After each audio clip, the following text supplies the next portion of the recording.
Okay, good afternoon everyone. Welcome to our webinar, Social Media Research, Moving from Metrics to Audience Insight. My name is Sarah Kernow. I'm Director of Incite at Cometric, and I'm joined today by Stefan Schaefer, who's Director at Incite. Good afternoon, everybody. Okay, so Stefan and I are going to take you through some examples and explanation of what we're talking about today. We'll come back to questions after the session. Please do post the questions in your panel and we'll work through them when we get to the end of our slides. Okay, so we all know that the growth in the use of social media has led to an explosion in the amount of data available about consumers, audiences, subjects, products, and so on. But the challenge is sifting through all of this data to try and get to the actionable insights which can really impact your business. We know that there are many social media tools which have been developed which focus on monitoring and measurement, but what we find is the problem is that these tools can sometimes focus a little bit too much on quantitative metrics, so-called vanity metrics. So things like the number of likes, the number of reshares and retweets and so on. There's nothing wrong with these as such, but we feel that there's much more that can be gained by taking a more qualitative view to really get to understand what consumers and audiences are thinking and sharing. So today Stefan and I are going to show you a bit about what we mean by this and show you some real life examples. But before we do, here's a bit about Cometric. We are a media intelligence and analytics company. We've got over 10 years of experience developing tools and techniques to get meaning from unstructured texts, such as news media, social media, and also more frequently proprietary data from clients.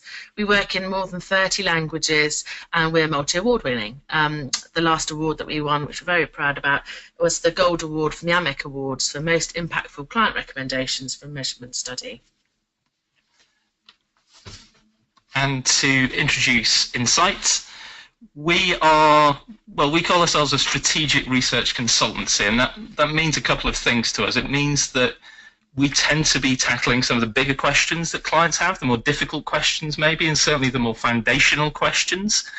But it also means that although we have within the business a heritage in market research, we also recognize and quite actively pursue other sources of data to answer those questions. And we'll talk about this a lot more later on in the session, but our view is that there are very few questions that our clients come to that can be wholly answered with just one type of data. And really what we're going to be talking about a lot this afternoon is the way in which we think social media data can supplement the things we traditionally do. Now, the reason that that's important is that actually at face value, social media metrics don't really directly cover many of the things that our clients come to us with. So our clients come to us asking to understand a market or to segment a market or to determine how to structure their portfolio of products or services to best meet the different needs that people have in that market. All of those are very common questions that we'll hear along with lots of others, but they tend not to start with a question about how many tweets they've had in the last 24 hours. And the difficulty, or the sort of prima facie difficulty, is how you then start to use some of these new sources of data to inform the kind of decisions our clients are trying to make. The starting point that we think is crucial to doing that actually is spending time with clients, particularly at the start of a project, to properly question that question. And there's a process we go through with our clients, and we will talk in a bit more detail about this later on, whereby we're trying to really understand exactly what the business is trying to achieve long before we then go on to decide, well, what's the question you therefore need to answer, and what's the data you need to persuade yourself of what the correct answer to that question is. Now, another thing that means about us as an agency is we'd like to be method agnostic. We don't have black boxes, we don't have products with a TM after them. And that's vital if you're going to have that flexibility early on in a project to say, we're going to answer the right question rather than we're going to answer one of the few questions we know how to answer. But it also means we need to develop a degree of selectivity when it comes to selecting those data sources. And the first thing I'm going to talk through, before we go into some of the details of the way that both we and Cometric have been using this kind of data, is actually some thoughts on what that process of selecting a data source needs to look like. And there's lots of stuff out there that you could use, and I think there's a temptation within market research to see new technologies, get excited, jump in with both feet, and not necessarily get value from them. So there's an example here that we've got on screen at the moment, which is Samsung had some fun. They put together, I think largely for PR and advertising purposes, quite a fun piece of technology for surfers to allow them to tweet and socially engage while they're out on the waves, which is great and really quite a cool idea, and it's based in quite a cool observation about how professional surfing is quite a solitary activity. However, it's probably not going to revolutionize market research. Just because you can do this doesn't mean that market research should do this. So we need a process by which to come to sort of thinking and recommendations for which data sources are going to be useful, or maybe better, which data sources are going to be useful for which questions. Our starting point for that is this map of two key dimensions we think that apply to most of the tools that we would consider using. The first, going from the top to the bottom, is whether it's an active or a passive way of collecting data. So an active way of collecting data is a lot of your classic market research tools where you're actively asking somebody a question about something. A more passive approach would be observing their behavior in some way or reading their diary. Slightly creepy, but you know, there are different ways in which you can collect data, and this feels to us like a really important one. The second dimension then is between in and out of context. And again, that's a really important one, particularly when you think about the ways in which market research data has been traditionally collected. The typical market research survey would be top left of this map. So it's asking people direct questions about their preferences. It's not in the context in which their choice of laundry detergent is made.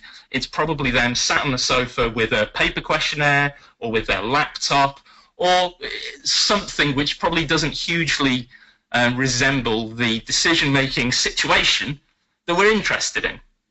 Now, focus groups and depth interviews maybe get a little bit more of the passive and a little bit more of the context. You know, you can see how people behave, you can see some of those non-linguistic cues start to come through. So you're starting to collect more information rather than purely what people are saying. And you can maybe give people make-believe exercises, but still broadly speaking, you're asking direct questions in a fairly artificial environment. The current generation of tools start to add a few more ways of getting at the context. And by current generation, I really mean the things which most market research agencies are doing at least some of the time nowadays. And that might be things like conducting surveys on smartphones. So instead of asking somebody in principle their preference for laundry detergent, you ask them that question while they're in the store picking the laundry detergent. It's still an active question. You're still relying on them to tell the truth. And we know there are lots of times when people either willingly or unwittingly fail to tell the truth. However, you are at least starting to get that information in what's a more relevant context. And the same would apply for things like mobile qual or what we've called here virtual shelf exercises, which is building in some 2D or maybe even 3D way a replication of the environment in which that decision is made or that purchase is made or that service is experienced. Again, you're building out the context, but you're still, broadly speaking, probably asking people questions. What we think is really interesting, though, is that the most recent tools start to add systematic ways to get at this more passive type of data collection. So that might be the health data in your smartphone, which knows more about how active you are during the day than you are. So if you're doing a survey about people's health and fitness, that data is being collected already. You don't need to ask people directly. And it might be about people's behavior online, looking at their clickstream. So what behavior they actually engage in on a website can be passively recorded by the underlying software running that website, It's no longer necessary, therefore, to go and ask a bunch of questions of people to understand how they interacted with a website. That data just exists. And that's really where we see social media analytics and data mining from social media sitting in this framework. The other interesting thing about these newer types of data is that you can look at them in a number of different ways. You can zoom in and out in a way that was never possible in a survey, for example. You can look at an individual tweet deeply in context, within the context of a conversation, a particular individual, a time, probably even a place. Most of these social media items will be tagged with some degree of contextual information. But you can also take that zoom out and look across a whole geography or a whole time span or mentions of a brand, and having that flexibility in the data, and we'll talk about this a bit more later on, we think is one of the things that these newer forms of passive data collection bring, which market research just hasn't had access to in the past. We've long relied on what people say they'll do, and now we actually have data about what they really do. The trick, though, is that we can roughly map marketing tasks against these different axes, but it's a fairly inexact science, and we think it's probably a science that is in its infancy. So in the bottom right, there's lots of sort of central cases where social data is used for things like guiding media buying and public relations, and they will continue to have a role there, but we think there's far more they can do, and that's really what we're going to be talking about for the bulk of this session. Thanks, Stefan. So I'm going to go through some case studies now, some work that Commetric's done, as well as some work that Incite's done, where we've carried out some social media research, and I'm going to show you some of the uses that it's been put to by clients, some of the questions that they've brought to us. So I mentioned earlier that there are a number of tools that will offer you quite a lot of quantitative metrics, and we do use those, and they do have a value, as I mentioned, but we always try to build out on top of those tools. So we'll carry out campaign tracking. That's the beauty of social media coverage, is that you can do some amazing real-time tracking to see how your messages are spreading, things going viral, as everyone says. We'll also go deeper into sentiment and having a look at whether the conversations are positive, negative, or neutral about your brand or about the subject that you're interested in. And obviously, there's also the wonderful demographic segmentation that becomes possible with some types of social media. There are obviously some caveats about that because a lot of it is self-declared, but it still provides an insight that hasn't been available before. So the first case study I want to look at, and this is going back to the business challenges that Stefan mentioned earlier in that lovely framework, looking at creative development. So this was a question, if you like, brought to us by a luxury brand who wanted to roll out a campaign around customization in different markets, so China, the UK, Japan, and the US. Now, they wanted to carry out a survey to understand what the attributes were that were being associated with those brands and how receptive each market would be to customization. But before they did that, and before that went into the field, they wanted to carry out some social media research just to test some of the questions they were putting into the survey and see if there's anything they might be missing. So we gathered together samples of people that were talking about the brands in each of these markets and analysed them for tone and to find what the key messages were.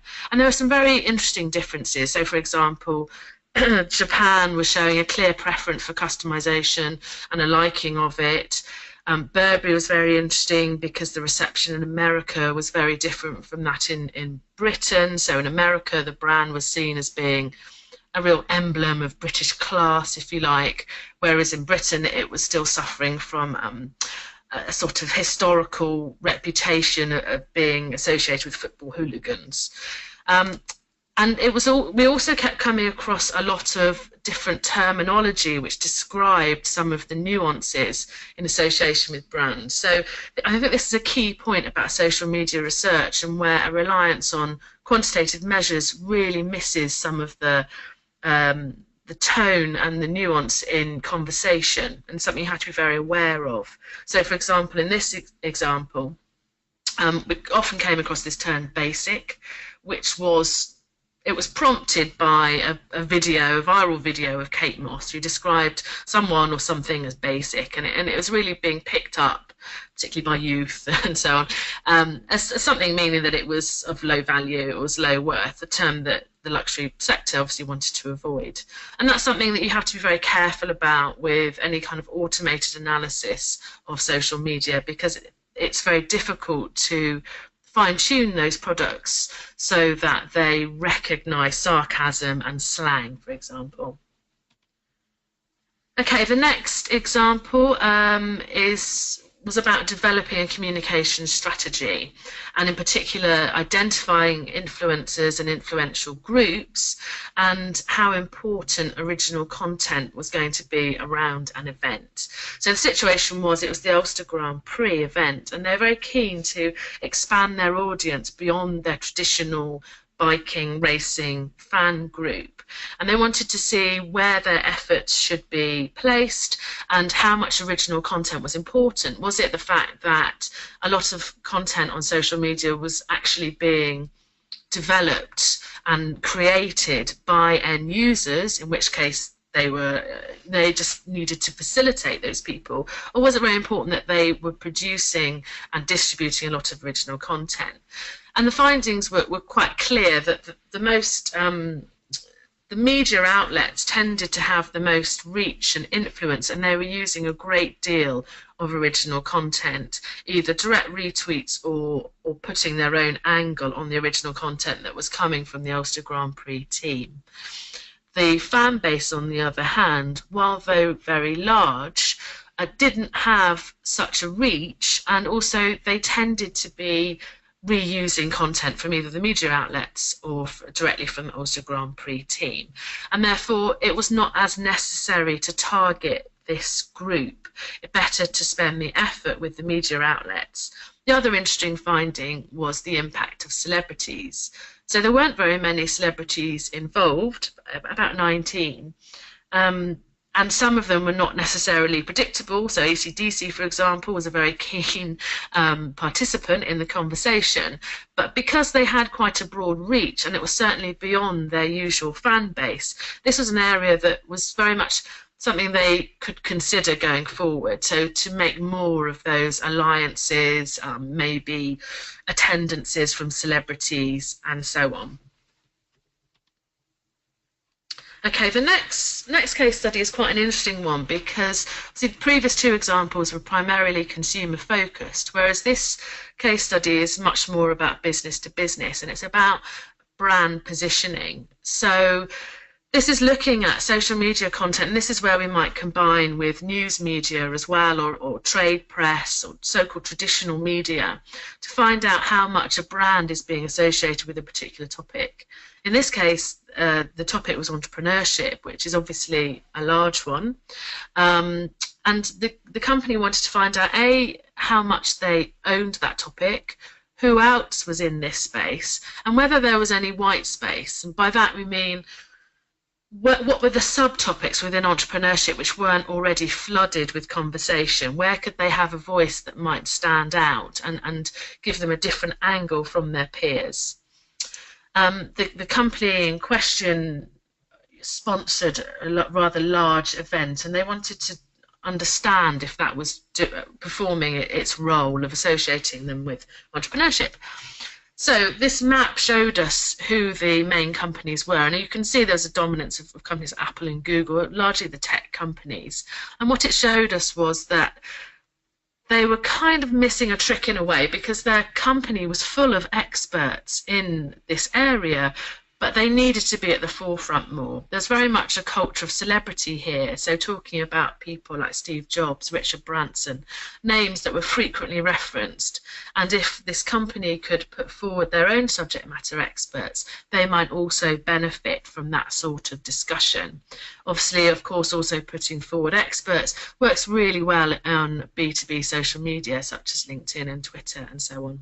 It also highlighted the importance of initiatives and partnerships and how that can help you grow your profile. So in something like innovation, partnerships with academics, for example, can help you increase your reputation in that field.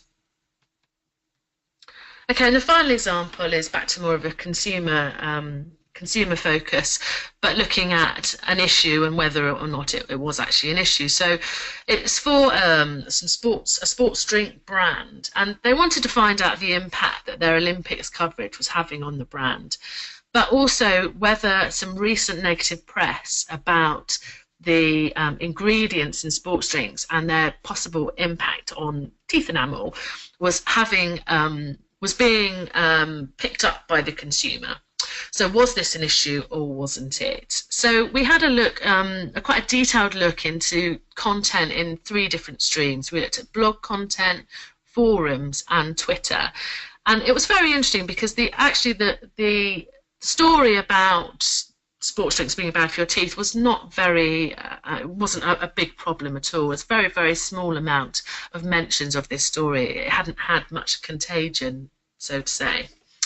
But we found some other quite interesting things. So we found that although there was a great deal of discussion of these drinks in the forums you would expect, such as among athletes and runners, cyclists, for example, it was also being discussed by pregnant women and people with health issues such as diabetes, because it was being used for energy to get through labour, for example, or to help diabetics. So different audiences were highlighted which the brand weren't necessarily aware of.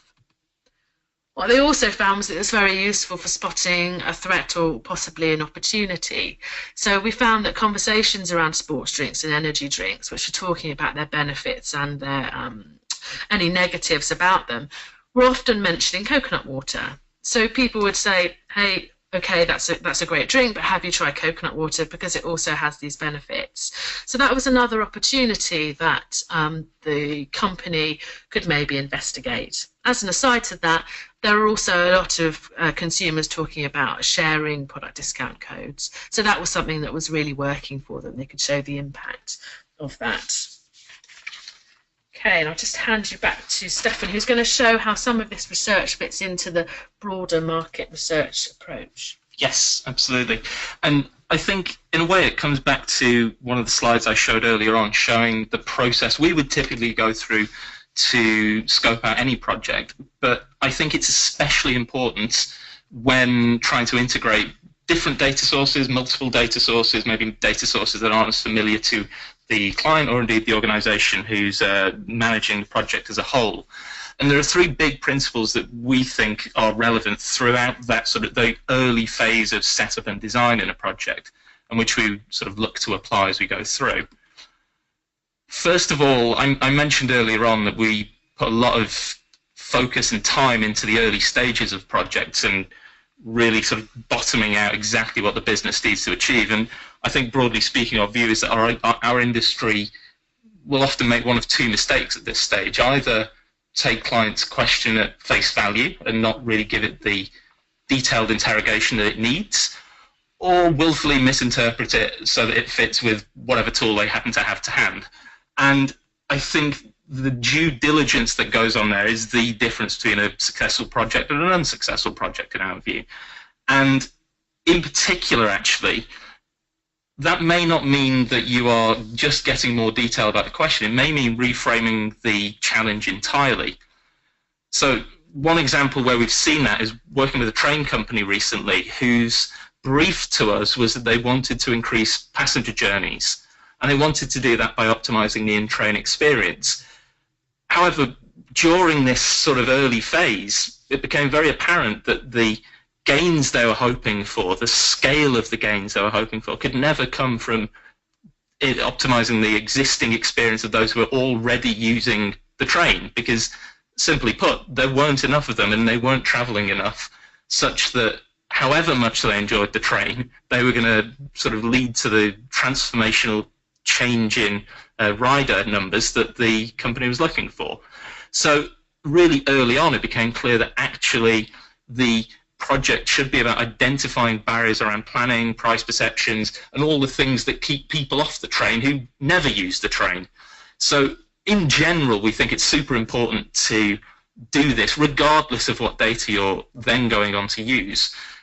But we also actually think there's a role for social analytics, social data, and also this more qualitative approach to social data that Sarah's been talking about at the early stages of projects, quite before you get to the what you might call the main stage research phase.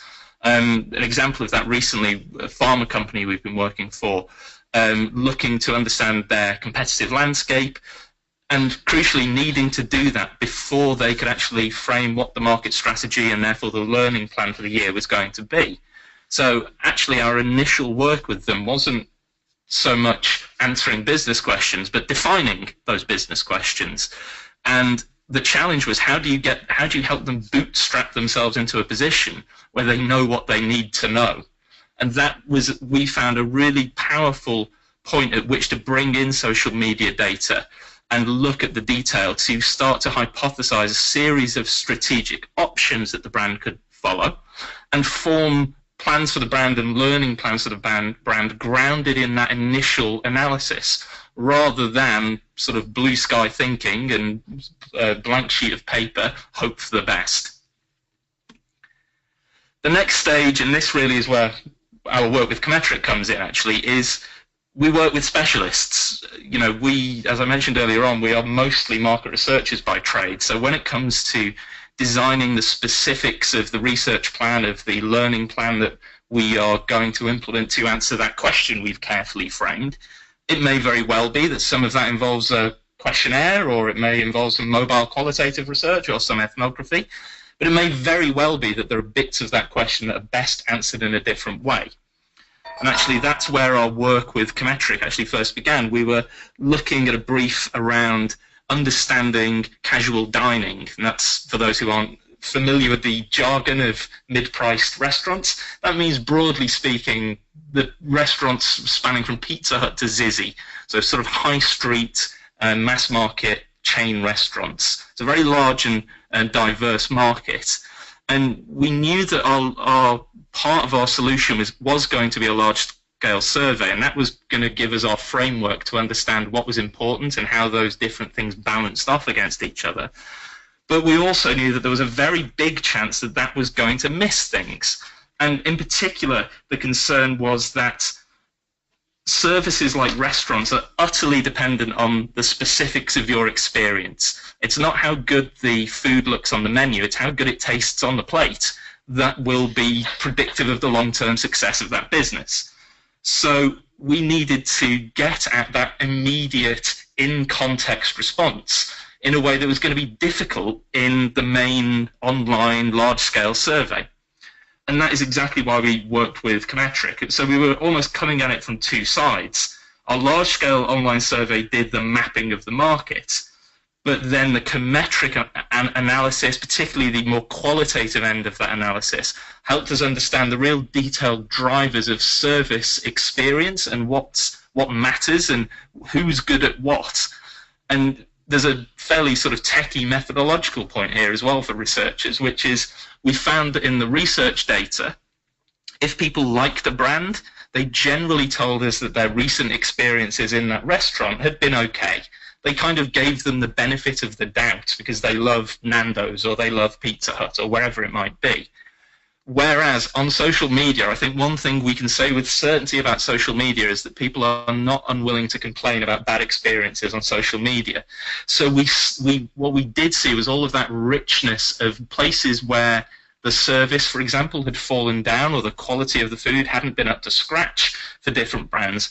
All of that specific stuff that was so important to understanding the health of these different brands would come through in the Cometric analysis in a way that we weren't able to capture directly in the survey. So what that meant is we were able to give a view of this market which not only framed the macro challenges but went down to the real detail of the micro implementation and executional things which brands in that space needed to get right, because we had that richness.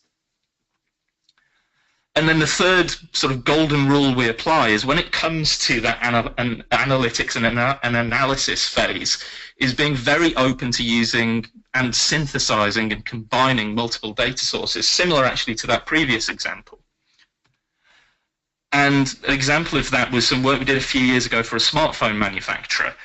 They'd identified that conversion to sale was the big challenge for them. They were in people's consideration set. People would maybe even research a few of the specific handsets, but they weren't making that final leap to buy this particular brand, and we needed to know why. But again, importantly, we needed to be able to do that trick of zooming in and out. So again, the approach was to build a single model, a single statistical model that reconciled those different levels of zoom, as it were. So there was a large-scale view, a macro view, to say your big barriers fall into these 3 or 4 buckets, and that was informed partly by sales data, partly by prior research that we'd done and other agencies had done. But within that synthesis, for particular pillars of that, we were able to use things like social media data to get to the real detail of, okay, when we say that the issue is about your app ecosystem, or the issue is about the physical quality of the handset, or the issue is about your packaging, or the issue is about your the in-store experience at your branded stores, we were able to say not just in general that's the issue, but in the specific, this is where the problems are, and this is who does it well as well, for that matter. And it's again all about being able to integrate the real in-context, passively collected specifics that you get from the social data with other sources that gave us the macro view. And what this all leads to is, we think, 3 big advantages of social data for our purposes as researchers, and we think also client organizations' purposes of making decisions. The first of all, we've talked about a fair amount already, which is this passiveness of the data. It means you get the honesty and the transparency that people are sometimes unwilling to give you in a survey, sometimes because they think they're being helpful. You know, think of the casual dining example. People thought they were being helpful by giving us their general impression of eating at a restaurant, but that's not what we needed to know. Similarly, what we find from this data is unprompted and spontaneous. So if you think of Sarah's example with the coconut water, that wasn't part of the brief, but it emerged as one of the things that was learned, precisely because we hadn't framed a questionnaire or a discussion guide that forced people to only tell us the things we knew we ought to be interested in. We had the ability to learn new things in a way that can be more difficult in any structured or active form of data collection. And that means you get this route to understanding trends or inspiration for new ideas in a way that is far more difficult with more active and out of context tools. The second big advantage from our point of view is this ability to zoom in and out and flex in and out of context, which I've talked about a little bit already. So you can look at an individual tweet and you can then zoom out to look at historical analysis of every tweet there's ever been on that subject. There are some very nice practical reasons that's nice. You don't have to transcribe hundreds of depth interviews, so you get very quickly to that data. But actually, in some ways, for us, the more important thing is that flexibility to go from the aggregated view to the specific, which I think I've talked about in a few of the case studies I've voiced over in the last few slides. And then the third, and in some ways probably the biggest one, is social media data we found gives us quite an unusual combination of things. It gives massive scale, so hundreds, thousands, millions of people, in fact probably even billions of people. But within that, the ability to flex exactly what you're looking at. So if you were doing a sample of 1,000 for a large quantitative online market research study, and you realize halfway through that your questions aren't quite right, well, first of all, you probably wouldn't spot that until it was too late. And even if you did, it's quite hard to change your mind. This analytics approach is different because it is, to an extent, qualitative. It involves looking at this data and interpreting it as you go. Sarah and her team and others working with this data are able to make changes in flight, to pivot to what the study is about, to learn new things in the way that we've spoken about, precisely because there's this vast, almost infinitude of data to look at. It's going to be there somewhere, and there will be different slices you can take through that data without having to write off 500 expensive market research interviews and start again from scratch. So I've given what I think are the advantages and why we get excited when we realise we have the opportunity to use this data in a project. I'm now going to hand over to Sarah to give the other side. Yeah, okay, on to limitations. It wouldn't be right to not touch on these as well. So we see that it's got lots of uses and we see what an amazing benefit it can bring, but let's have a look at some of the limitations. So obviously you are limited to the opinions of those people that are using social media. And what does that look like? Well, globally, you're looking at about a third of the population, just slightly less than that who are accessing social media via their phone. So those numbers are still pretty good, but it is definitely something to be aware of. For some marketers, they want to reach this section of the population. They want to reach the people that are connected and that are up to date with, you know, the early adopters, if you like. However, for other campaigns, that isn't enough. They need to have a more representative population. This needs to be considered on a geographical basis as well, of course. So you can see that the most uptake is in North America with 59%. Western Europe is not far behind, as well as East Asia with 48%. However, the view in South Asia and Africa, it drops away to 11%. So that's a significant drop. And again, it depends on your concerns and your objectives and what you're trying to achieve. The other thing we need to consider is that samples can sometimes be biased towards those that are already interested in the issue. So as Stefan mentioned, this is a method point, so it's something that we can try and allow for in the shaping of the brief and the structure of the research, but it's something that you need to consider. To try and avoid it, we need to have a look up front. So for example, if you want to find out why people aren't drinking coffee, how do we reach the tea drinkers, or so on. We need to think about that up front and brainstorm it to make sure that it doesn't become an issue. And finally, there's the availability of public data. So that can be more of a problem with Facebook, for example, where the data that you can achieve publicly is limited and is of a particular nature when it is public, and also to some extent with LinkedIn. Although when it comes to thought leadership campaigns, for example, it's not such an issue, because usually people want to broadcast their subject matter expertise. But it's definitely something you have to consider. There will be conversations taking place that you just won't have access to. It can also lead to a reliance on Twitter in some cases. This isn't always an issue. It's a very valid resource, but it does have it is a different type of conversation that takes place on Twitter. It doesn't have the accountability, for example, that you might get with a resource like Facebook. It's easier to be anonymous on Twitter. That means it's more subject to bot accounts. It can be corruptible. And also, of course, it's very immediate, and the fact that you're not necessarily surrounded by your community, your colleagues and family can lead you to say some quite incendiary things. It's a very immediate response, which some people obviously have come to regret with some of their very immediate tweets.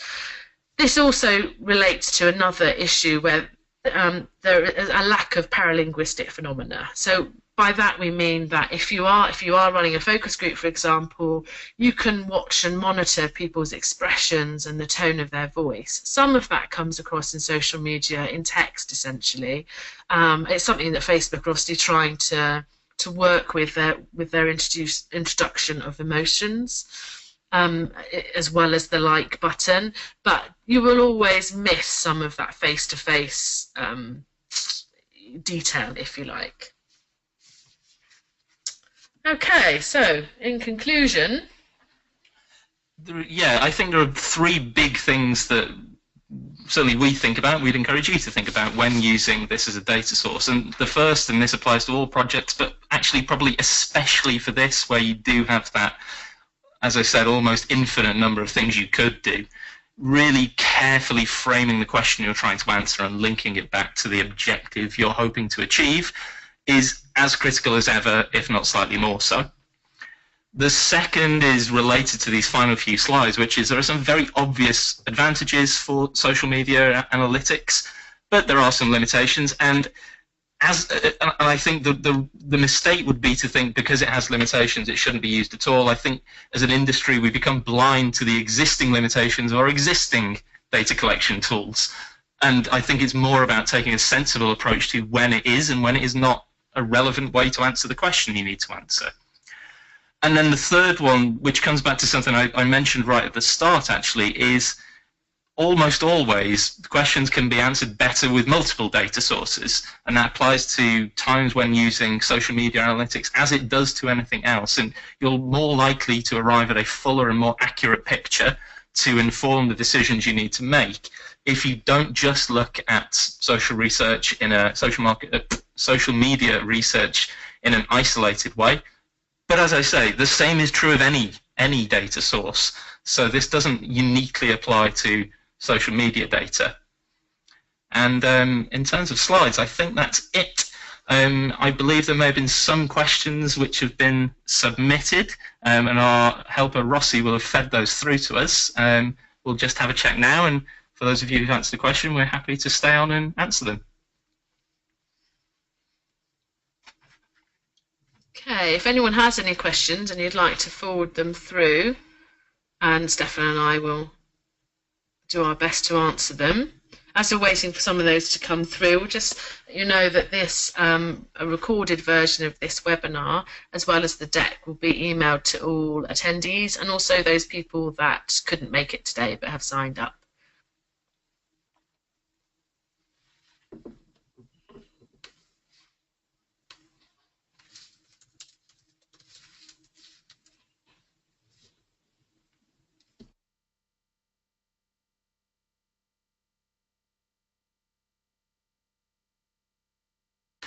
Okay, we've finally managed to get our questions open, which is not a great reflection of our technical expertise, but I assure you that was my fault rather than Sarah's.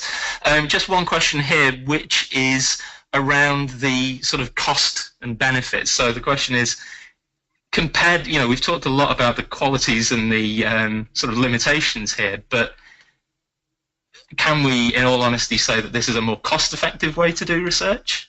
That's probably one for you, Sarah. Is it a more cost-effective way to do research? I think that's a difficult one because obviously it depends what the research is and the brief. But I think it's certainly, as you've mentioned many times, is the fact that it's easier to change in flight and the fact that we do a lot of pre-testing of our briefs. So before we undertake the in-depth, rigorous, qualitative analysis, we will spend a lot of time just testing certain ideas on social media, and that's a great way to just find out where the conversation is happening, how much of a conversation there is, what the sort of keywords are that are involved. And we find that if we start with a relatively broad first topic, we can get a great deal of information out from just running quantitative searches and checking keywords before we start bringing in the team of analysts to do their deep analysis of the messaging and so on. Super. Okay, that appears to be all the questions we've got through for the time being, but we will be in touch in the next few days with recordings and the deck as well if people are interested. So if there are any other questions that come up on reflection, please do get in touch, and we look forward to speaking to you. So, Stefan, sorry to interrupt. We have a question from Agata. What was the difference in the quantitative research and social listening findings in the luxury brand case study? Have there been commonalities? I guess, Sarah? Sorry, difference in the quantitative research and social listening findings in the luxury brand case study. Have there been commonalities? In the quantitative and the social listening. Well, the luxury brand survey was it focused more on social listening actually, so it was much more about focusing in on the brands and carrying out some more in-depth analysis of what was being said about those brands. We had some Oh, hang on. I think I understand what this question means now. You mean compared with the survey? Yes, okay. I think the main finding was around the trend for the difference, or the surprise was about the customization in Japan, which wasn't necessarily expected. And the other differences were much more to do with the nuances in the brands within the markets. So the way that certain brands were much more heavily associated with counterfeiting, for example, in the consumers' sort of conversation. So they were much more likely to be associated with counterfeiting, which was, it actually highlighted a possible concern to the brands themselves, because it was not necessarily something they were aware of. Okay, so we have one more from Kevin. What are the pros and cons of doing continuous social media monitoring versus just a point in time or ad hoc dip? Do you lose anything by not monitoring continually? I think they work well together, but it's essential to have an element of qualitative, so the ad hoc dip, if you like, influencing the social media monitoring, because otherwise you're likely to set up the monitor to look for your already known issues while possibly overlooking the unknown issues, in the same way that if you were going out to look for certain things, you might want to look at a broader picture as well. So I think it's a good idea to do both, and also to, what we often find works well is if the monitor throws up an issue, we can then do a deep dive into it, so that you're not wasting any resource on deep diving where it's not necessary. It gives you that good balance. Again, it's back to what Stefan has said about combining your data and looking at the whole picture and not focusing too much maybe on one approach. Would you agree with that? Yeah, I would, and I think, very boringly, it comes back to the question of what the brand is hoping to achieve. I think we talked at the very start of the call about vanity metrics, and I think we're being deliberately a bit provocative and rude there. I think metrics, the type of tracking metrics you would get from ongoing social media monitoring, are valuable, but they're probably valuable for understanding the performance of the brand on social media. So it's about measuring performance within that world is probably the way I would see it. And then ad hoc dips, taking the example Sarah just gave of deep diving on specific issues, that's really more about then starting to understand wider business issues, and it's probably a more useful way to come at it if there's a specific ad hoc question facing the business, rather than hoping that it will be there somewhere in the past 11 months worth of tracking of monitoring of social media. So it's, boringly probably slightly a case of horses for courses. And also I think the social media monitoring can have a tendency to rely on campaign measurement, so how well is our brand performing, rather than really trying to understand the conversation around the brand, which I think is slightly different, which is why there's this focus on likes, reshares. It's a broadcast, okay, how far have we broadcast, which neglects looking at what is being broadcast. It's a bit like it used to be in PR measurement, there was a measure, the weight of the clippings book. So how many clippings did a PR campaign achieve the success would be measured by the weight of the clippings book, neglecting the actual content. And it feels a little bit like there's a tendency there to go back to those bad old days, if you like, but I'm sure we don't, but And I see we've got another question through from Ellie, which I'll read out. Stefan, you shared that one benefit of using social media as a data source is the ability to flex in and out of context. How do you know what to zoom in on or deep dive into?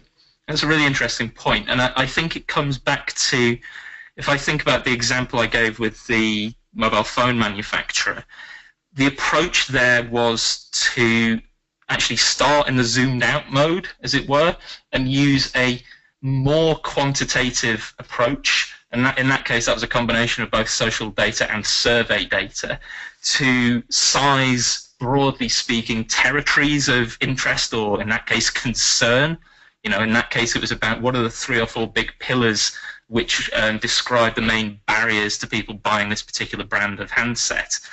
And once you've built a framework of that sort, your decision about where to zoom in is then largely informed by that framework. So that framework will be sized either through the social data or through some other data source to say, we believe this is the most important, or we believe this is the largest opportunity or the largest threat, all very dependent on what you're trying to achieve.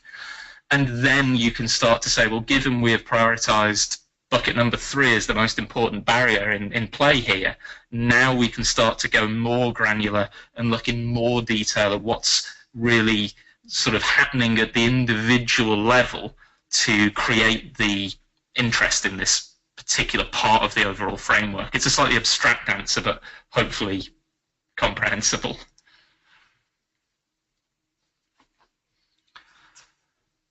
Okay, that looks like that's our final question. So it just remains to say thank you very much. As I said, we'll be in touch in the next couple of days with various artifacts and recordings. And thank you all for your time and for your questions. Thanks for joining us. Bye. Bye-bye.